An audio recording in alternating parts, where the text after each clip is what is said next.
Correct. All Hello, everyone. Thank you so much for coming to our September 21st Economic Development Committee meeting. Are you going to talk about the no quorum? Okay. So we don't have a quorum, which means we can continue on since most of the or all of the agenda items are just informational. So we can still continue with those even without a quorum. We will post this recording still to the YouTube page, and we will do meeting notes instead of meeting minutes, just because we have to do it that way. And then we can't approve even like the agenda or the Okay. minutes. So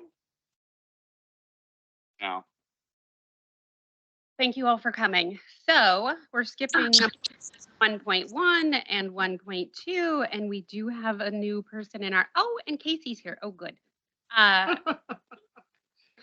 Do we have public comment? I think your name is Ralph. Are you just here to observe, or do you have something to say? Moving on to 2.1. Oh, look, we're already at new business and updates. And the first one is Paul Vogel. How handy, you're first. Thank you very much. Lots going on. I'll try and keep it to 3 or 4 things. We did receive our 800,000 to do the design and the planning for the small business incubator at Omics. So that stuff is underway in the neighborhood. Some preliminary work to open up and develop the edge of the Parker property is underway. We helped the Parker folks get a technical assistance grant to do that planning and engineering work. We've added a part-time advisor to the SBDC, so we now have 1.5, which is great. It's adding a lot of capacity and ability to see more folks. We're very close to hitting our quota of new clients for the year. And so Jason and a guy named Mark Knudsen are meeting with small businesses on the issue realm. I don't know if you've all been following it, but it's going to have huge implications for wetlands and development in Columbia County and all over the country. Is the pending EPA guidance on the SACA decision with regard to the Corps of Engineers jurisdiction. It sounds very ethereal and theoretical and all that, but it's not. It's very real, and it's going to be a game changer in terms of the ability to develop. And we just yesterday received the finalized version of the hotel study report from the consultants, and we'll be putting together a meeting of the task force that launched that in the next couple of weeks and talk about the next steps to move forward. And the Keep It Local app, and I just sent NJ, I don't know if NJ is running the gear here today or not, just sent him a QR code. The Keep It Local app is now live as a soft launch. It's synced to the online web directory and search engine, the Keep It Local one, and is going to be a whole lot even more usable, not just by Keep It Local, but anybody, nonprofits, businesses, who's push notifications, scheduling events, all kinds of stuff. It's been soft launch. We're debugging it. I think it's almost completely debugged, but any feedback anybody's got, I did send the QR codes to NJ, so hopefully we can throw those up on the screen at some point, maybe, and folks can just scan it, and we'd be appreciative of your input. That's it. Thank you, Mr. Vogel. Mm-hmm. Andrew's not here, so with City Council. Columbia County. Casey, we have not talked to you in so long, so I know you have a lot to say. Hospital, I'm not trying to jump ahead. Go ahead. Hospital feasibility study on your bullets.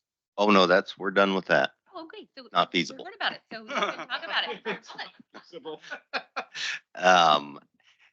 Yeah, that's been a little while. The hospital feasibility study. It did come back with some concepts that our public health department will continue to pursue. But, an all-out hospital, I think it was a huge surprise, but still, I think the study was worthwhile to do to see where we're at today versus 10 years ago. Um, they they talked about potential emergencies. Now it's been a while enough. I'm going to screw up the terminology, but potential very limited emergency services as a maybe not too far in the future concept that wouldn't be an all-out hospital, but it's a I want to say it's a mobile emergency thing, but it's like a satellite emergency office that potentially work with somebody like OHSU or Legacy to try to incorporate at some point, but really no near-term hospital solutions. Our location's very tricky to make a hospital work with. The Beaverton, Hillsborough area, Portland, and Longview, the way the funding works to do a rural hospital, just about impossible in Columbia County at the moment, unless rules change on those dollars get trickled through to the rural areas. So Is it strictly, I heard you say the finances, but is it strictly population also, or just, oh yeah, population and proximity to metro hospitals. we used to have a hospital? Yeah, and I'm not that my I have several generations of my family born in different hospitals, I guess, in St. Helens. I wasn't paying enough attention at that time in my life of why the hospital failed. But I would say they guarantee their all sorts of things are different than they were 20 some years ago when the hospital. When did the hospital go away, Nancy? Do you know? It had to be in the. Yeah, I mean, I was thinking in the 90s is when that officially went away. There, and his grandpa was a doctor there. There was.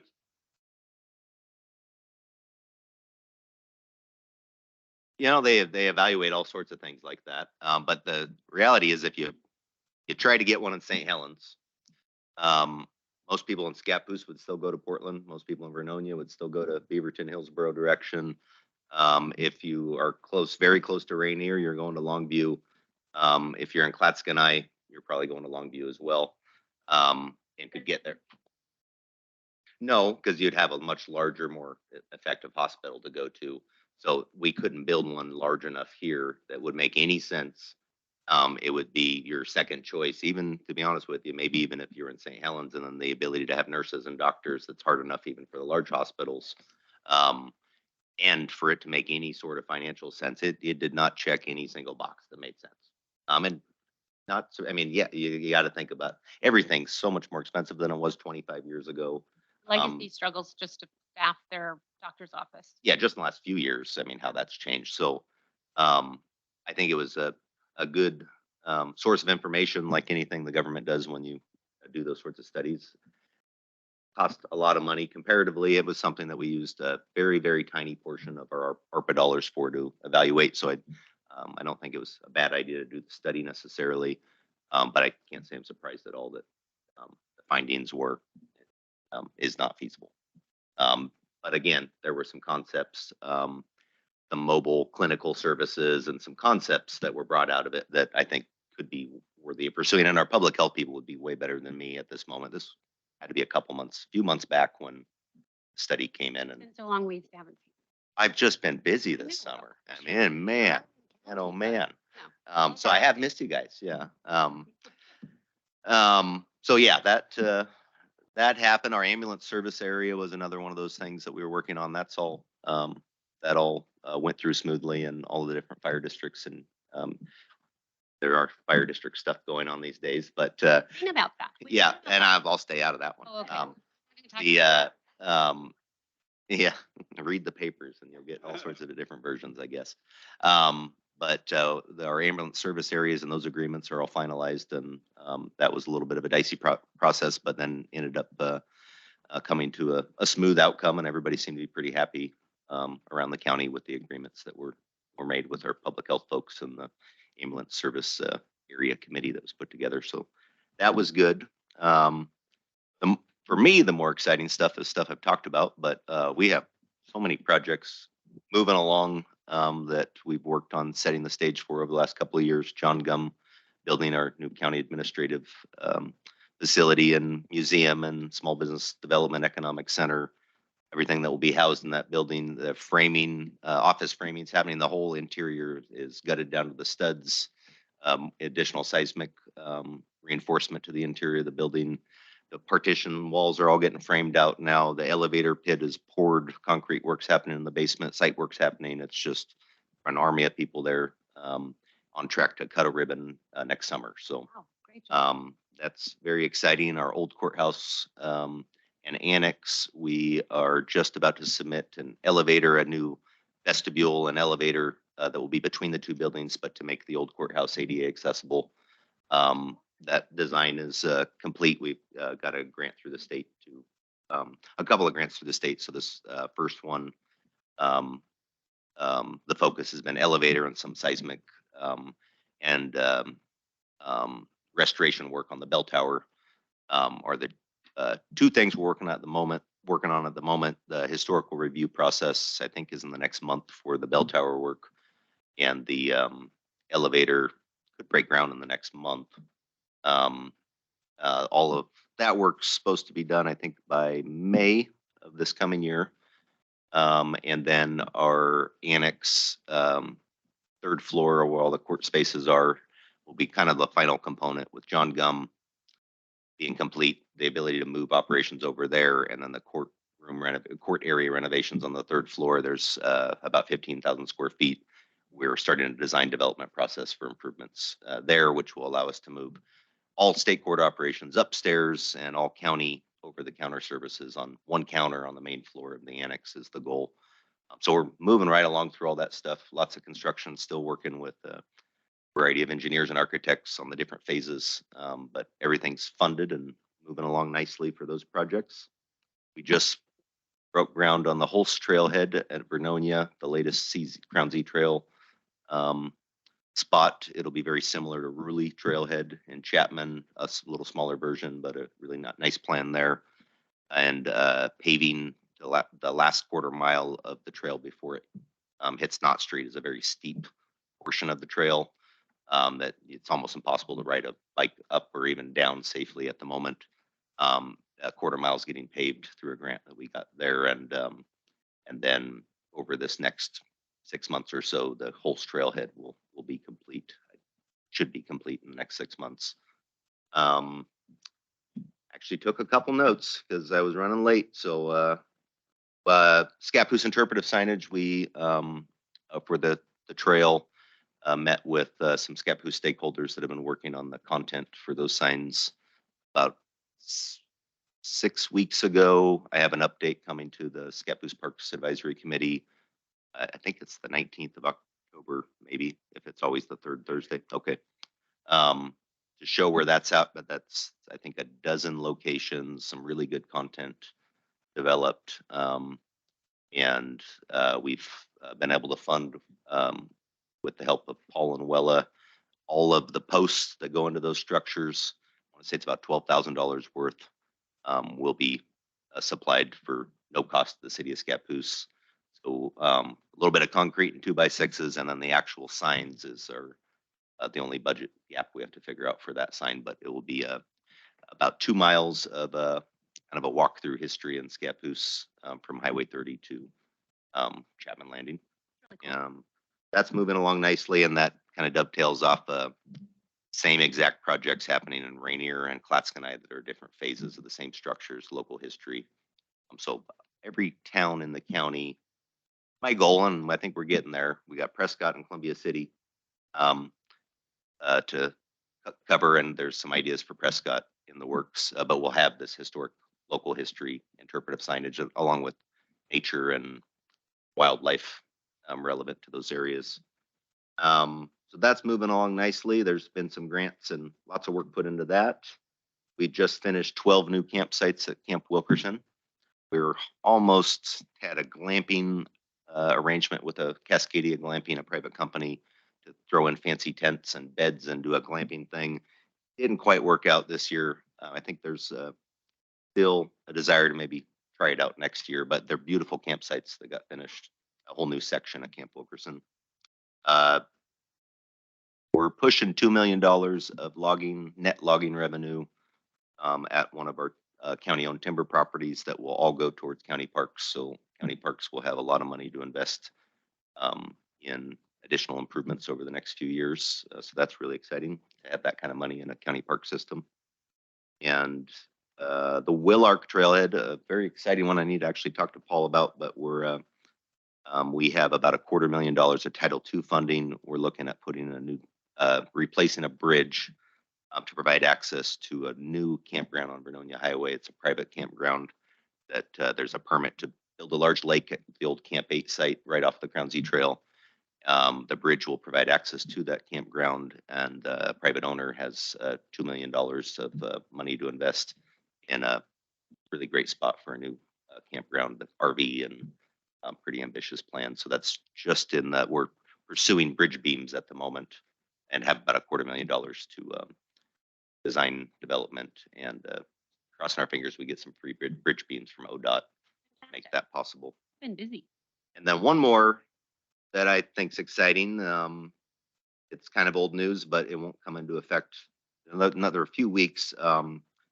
Going along with the SACA decision and some of the difficulties of developing land in Oregon, we had this kind of crazy wetland riparian overlay zone throughout our entire county that really critically impacted the ability to develop on a lot of our commercial industrial lands. It was adopted in the early 2000s, and it wasn't really realized the detriment that it did. It was way above and beyond state and federal standards for developing anywhere near or around wetlands and riparian zones. We went through about a year process with a consultant to evaluate that overlay zone, and pretty much removed most all of it. It was a little bit contentious with some folks, but we passed the appeal period, the 90-day process once we approve the ordinance. That will come into effect and make a lot of the lands in Columbia County lots more developable.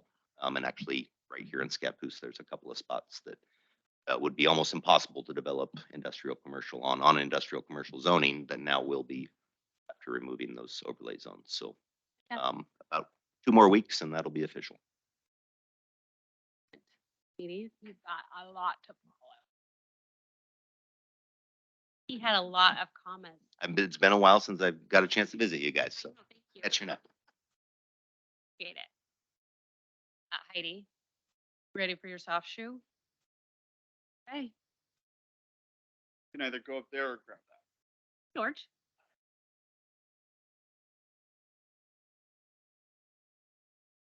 I don't have as many wonderful things as Casey did, but I have a few. Good. Just this last Tuesday, our board awarded a $7,500 grant to CC Hub that's doing a youth entrepreneurial program in the next year. So we were able to help them kick off with that grant. CC Hub, asking questions. Pardon? CC Hub. CC Hub is helping undo barriers. Amanda Normine, Yeah. is she here? I recognize it. I just wanted to confirm. Yes. Go ahead. So we were able to help them. Then we are still working on the industrial lands brochure in conjunction with the cities and CET and the port. It's in, we're waiting for the design process to finish with that. And then finally, we have our customer appreciation dinner on Tuesday, October 3rd at 5:30 at the fairgrounds. And if anybody wants some tickets, I do have some available and we would love to have you. There's no charge. Gone, but would have loved to come. I think yours would be a little more fun. Hope so. I'll report back. You want to go? Did I skip? I think I did skip you. I did. I'm so sorry. That's okay. It was I'm okay with that. Okay. So for those folks who don't know me, I'm Patty Hawkins. I'm the director of PCC OMIG Training Center. And I thought I would start off by sharing an enrollment update. Our fall term starts on Monday. And last year at this time, we had 1 cohort in our pre-trades for advanced manufacturing class, which the maximum in 1 cohort is 12 students. Last fall, we had 4. It was our first cohort. So this fall, we added a second cohort and we are full at 24. Nice. Great I job, know. Patty. Great job. So excited. Our CAD classes are full. Our welding program is full. We have about 30 machining students.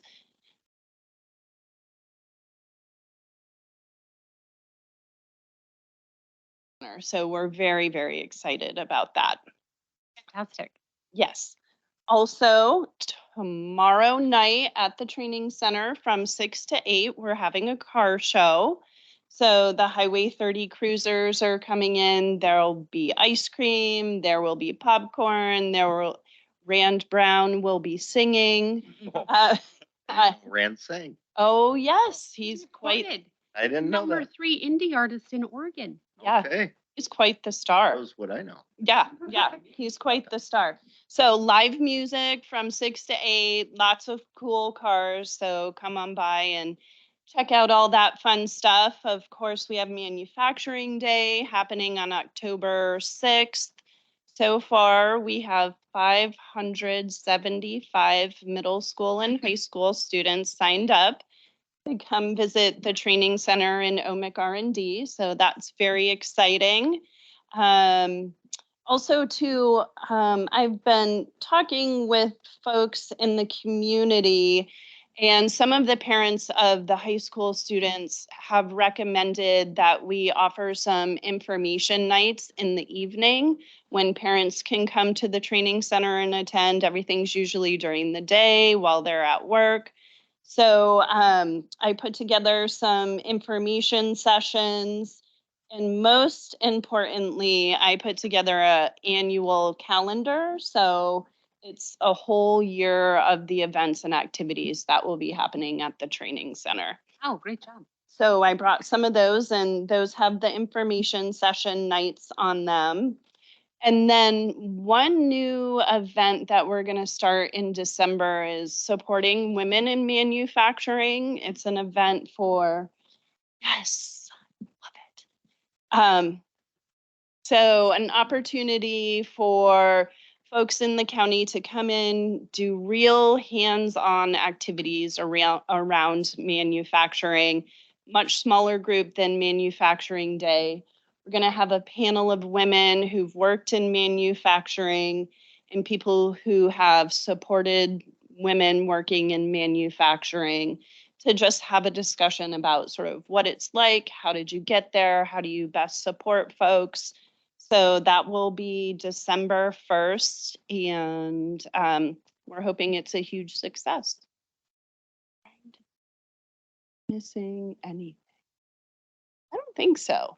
So those are my updates. That's fantastic. Thank you so much, Patty. Thank I you. spoke to somebody the other day about the, my gosh, no, the center, the creative center where you can make those, yeah, that. Thank you. And I said, it's a PCC and you can go there on Thursdays. And they said, PCC at Rock Creek? Like, oh, we have PCC. They still don't know. They still don't know. What's your enrollment now for classes? All in. So we're full, essentially.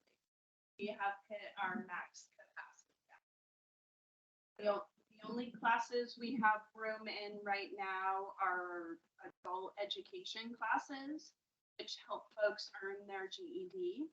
So I feel like I do have some work on reaching those folks in the county, but our pre-trades classes are full, welding is full, our CAD is full.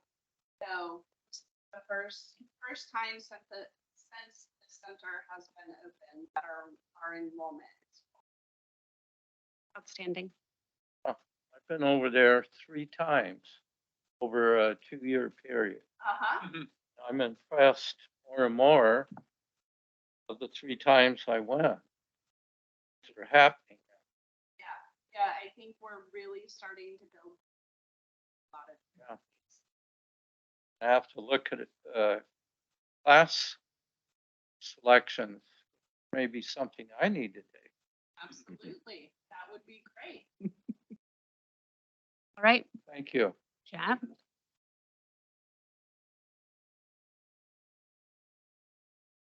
Oh, no, I thought, No, I'm last.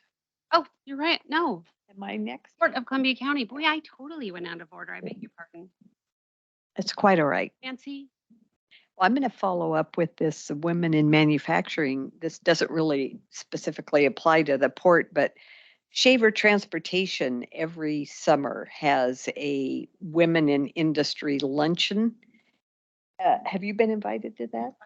Well, I've got to get you on the list because yes, yes.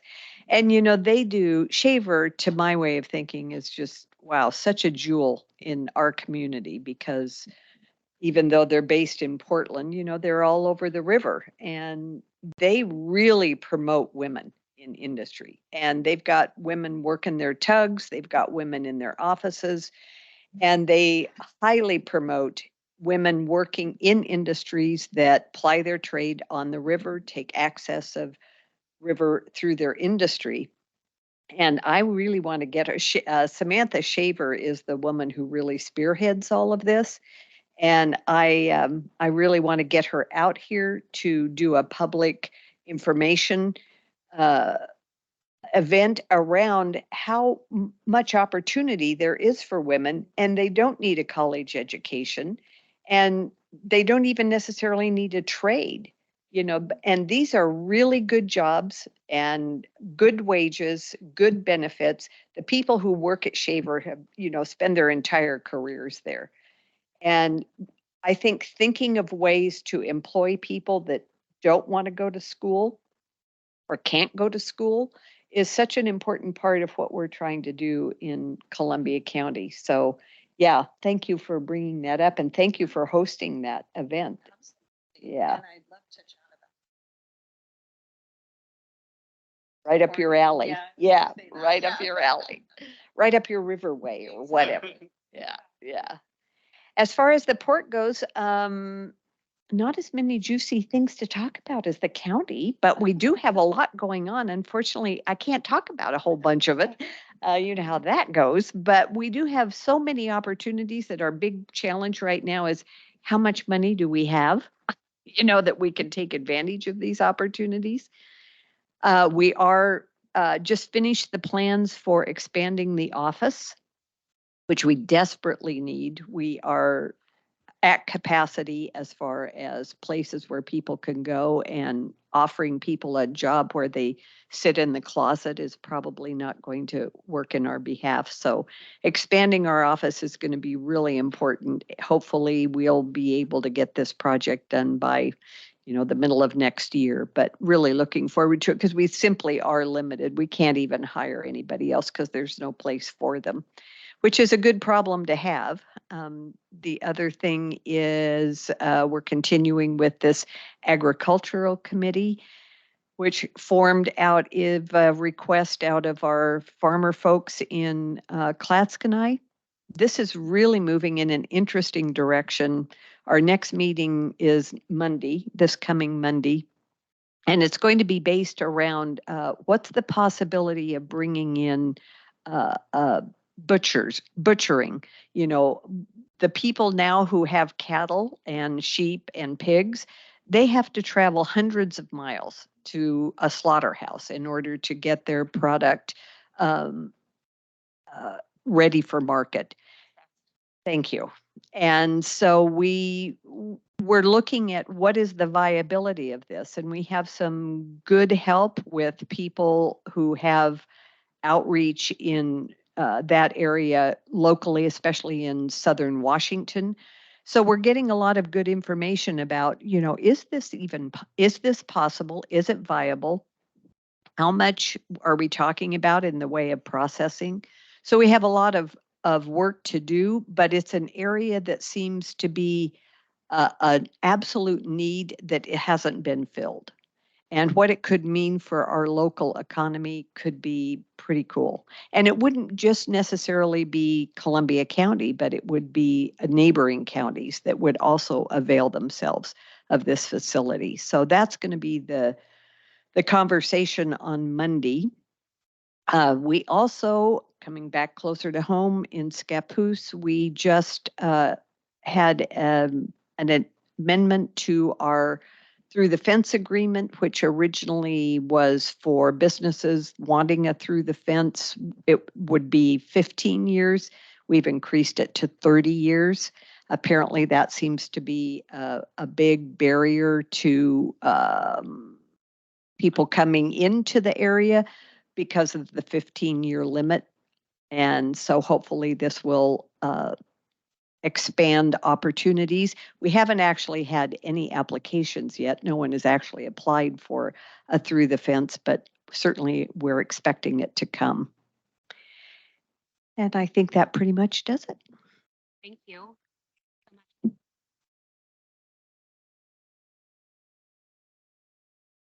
Second to least. Well, summer's over and the kids are back in school, and we couldn't be happier. We had 840 some odd kids participate in summer reading, which is a 1/3 increase over any previous year. Circulation's up about 25%. Movies in the Park had 250 people or so at every show. We also had a teen intern this summer, so we worked 10 hours a week, but that gave local high school student their first job, and she helped with the summer reading activities. What we're doing this fall, besides adult programs and kids programs almost every day, is we're doing a collector's cards that kids can pick up every week when they come in the library, and we're kicking that off on the 30th, which is a Saturday. So they're kind of like Pokemon cards. Of course they're not, but you can use them then when they get enough. They can trade them back and forth. They can use them to play games. And the reason behind doing that is to make the library a regular weekly stop for children. Because in order to collect all the cards, you have to go every week. We aren't catching up if you miss a week. Just miss that week's cards. A lot of tears with that.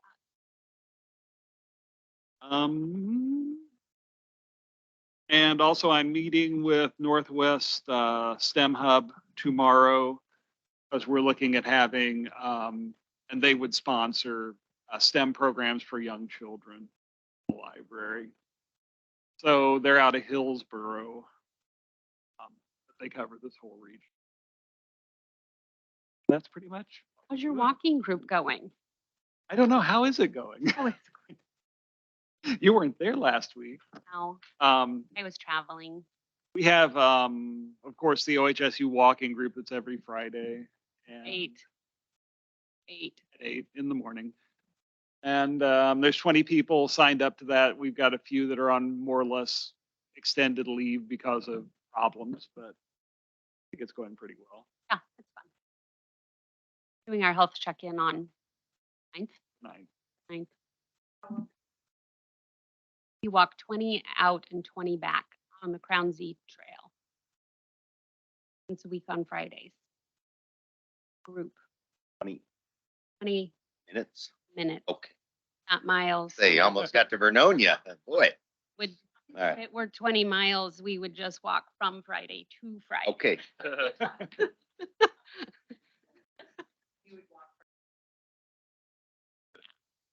Have to bus. Okay, NJ, City of Scappoose, So before I get into mine, I was able to pull up Paul's QR code. You QR ready? code. Thank you. Out. I got Right. Boom. Might. So do you know if this is the one he sent out sometime this week? Yeah, it was like right when the meeting started. Well, he sent out an email to people that were on the list for Keep It Local. That had a QR code and it said for local events, scan this. Hmm. I didn't. This takes you to the App Store. Find it local, Columbia County. Andy, thank you. Yeah. Everyone that wants to get it, got it? Oh.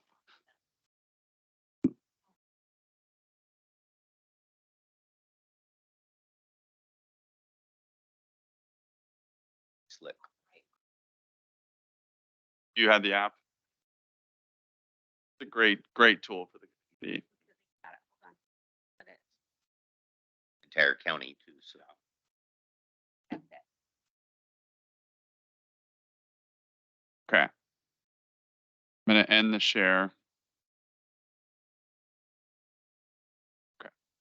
So for city updates, on Monday, the 18th, we had another work session with the Urban Renewal Agency. It was a joint work session between EDC and the URA. And we, at the next meeting, instead of just talking about it, we will be approving the new Urban Renewal Grant Program criteria and question form. So happy to see that moving forward. It's been quite a while working on that. And we're going to talk about it as part of this agenda too. The community branding RFP is probably going to go out in the next 2 weeks or so. We currently have the issue date scheduled for October 9th. And so as just a reminder, this committee will be the primary stakeholder group for the branding efforts. And then there will be regular check-ins with city council, but the EDC will be doing the majority of the work as the city goes through the branding exercise. And then a little update. So we've talked a few times in this meeting about downtown streetlights. Those are moving forward. We're currently putting together a grant application and hopefully trying to secure some money from other local and federal funding sources. So we're trying to pull it all together, but they require shovel-ready plans. So we have to spend some time putting that together. But one day there will be streetlights down East Columbia that have cool things like banner arms and hanging baskets with fake plants and all kinds of cute stuff. Drip system. Well, no, because then the water falls down on the people. It rains here.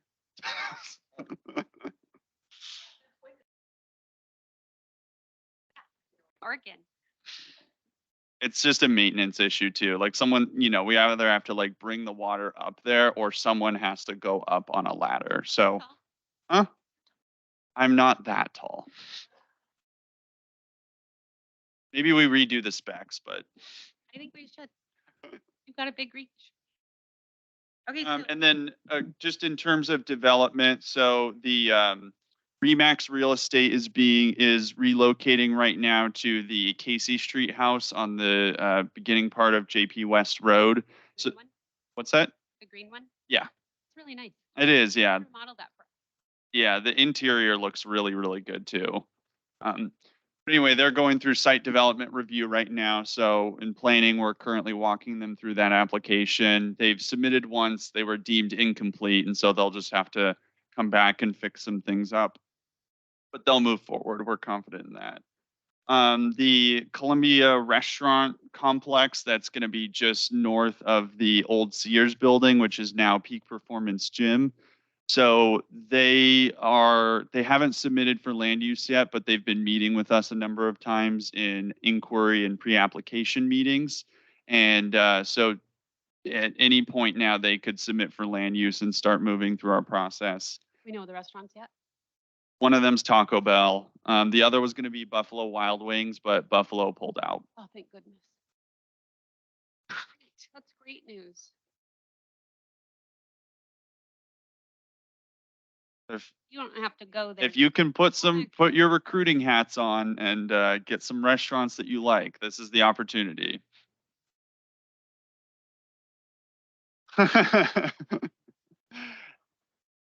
And then lastly, we've received a site development review application for what's being called the Martinhagen project. 2 people, one of them named Martinez, one of them named Poppenhagen, so Martinhagen. And they are setting up a private storage building across from JC Mechanical on Northeast First Street. Yeah, things are moving along. Trivia. So that Remax building, my father-in-law, you might know him, Robert Day. He actually built that building. It was The Casey Street house or the old Remax? the Remax building, that little where they are. The Remax, The old the one. one they're going. Okay, the one got it, they- yeah. that Oh. was the doctor's office. It's now going to be a construction company headquarters. Seems right. People know the answer to this. When did the hospital close? Oh, boy. Helen's, Yeah, 20-some years ago. that's what we said. Oh my gosh, we're great guessers. No. I know my wife actually in the hospital there years ago. It was actually function.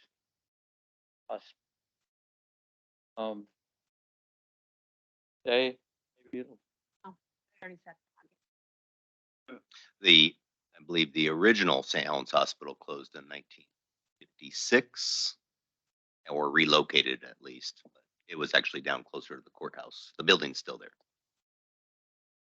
Love this. That's one. where my dad was born. Is it 4th Street? And it actually has a function still. What is it? It is some kind of nonprofit. Really beautiful craftsman green building. You wouldn't necessarily guess it was a hospital, but yeah, there's some kind of maybe developmentally disabled. It has some kind of function like that, I believe. But So 2.2, Paul talked briefly about the feasibility study has been completed and it is moving forward as he indicated. And then are you talking about the URA EDC or do you want me to? Yeah, you can go ahead. So we met with the Urban Renewal Agency on Monday. There were 5 of us. I Yes. think so. And we finalized the grant application process and along, but I think it is thorough and complete and it gives good direction. Again, that process will, the person contacts the city in some way, lets them know, then they have a consult with the city, then they complete the application, and then somehow they go in front of our committee and we kind of give a preliminary overview or review of their application if this is something that we want to give our stamp on and send to the Urban Renewal Agency for approval. It was a very long process, but it was very comprehensive. And then let's see, introduction. Oh gosh, guys, we have committee goals are coming up. So start thinking about what we want to accomplish for next year for our committee goals. Last Can I year, mention a few things about that first? yes, last year it took us 3 sessions, but this year we have to do it in 2. So no fighting amongst yourselves on what we're going to work on. Go ahead, NJ. So as we go into this process, I just want everyone to keep in mind that there are kind of 2 different types of goals you can set in the next 2 meetings. So one of them is where you can actually recommend to the city council that they adopt certain goals citywide. So some of, like an economic development type of goal has been support and market small businesses in Scappoose. And so that's a current existing citywide goal because at one point it was recommended by the EDC. So you all have the ability to think what should be citywide goals, and then you can recommend them up the chain to the city council. The other type of goal is like EDC specific, where you don't necessarily want to recommend it as a citywide goal, but it's sort of something that EDC identifies as an interest that you have, and then a project that you can work on throughout the year. Both of them could end up being projects. It's just the real difference is one of them moves up and gets considered by city council. The other is like very specific to EDC. So community branding is another one that got passed up from EDC to the city-wide level, and now it's sort of becoming an EDC project. But it is a citywide goal, which is the way you get funding for projects. We could decide what restaurant in lieu of Buffalo Wild Wings Nancy could go to. Okay, I think that's it. So our next meeting, October 19th, November 16th, and then people are kind of on the fence about that December 21st thing. So I know it's going to be so exciting, November 16th, what we decide on that. That's it. Guys, 45 minutes. Fantastic. Thank you so much for your attendance and all of the work that you guys have been doing.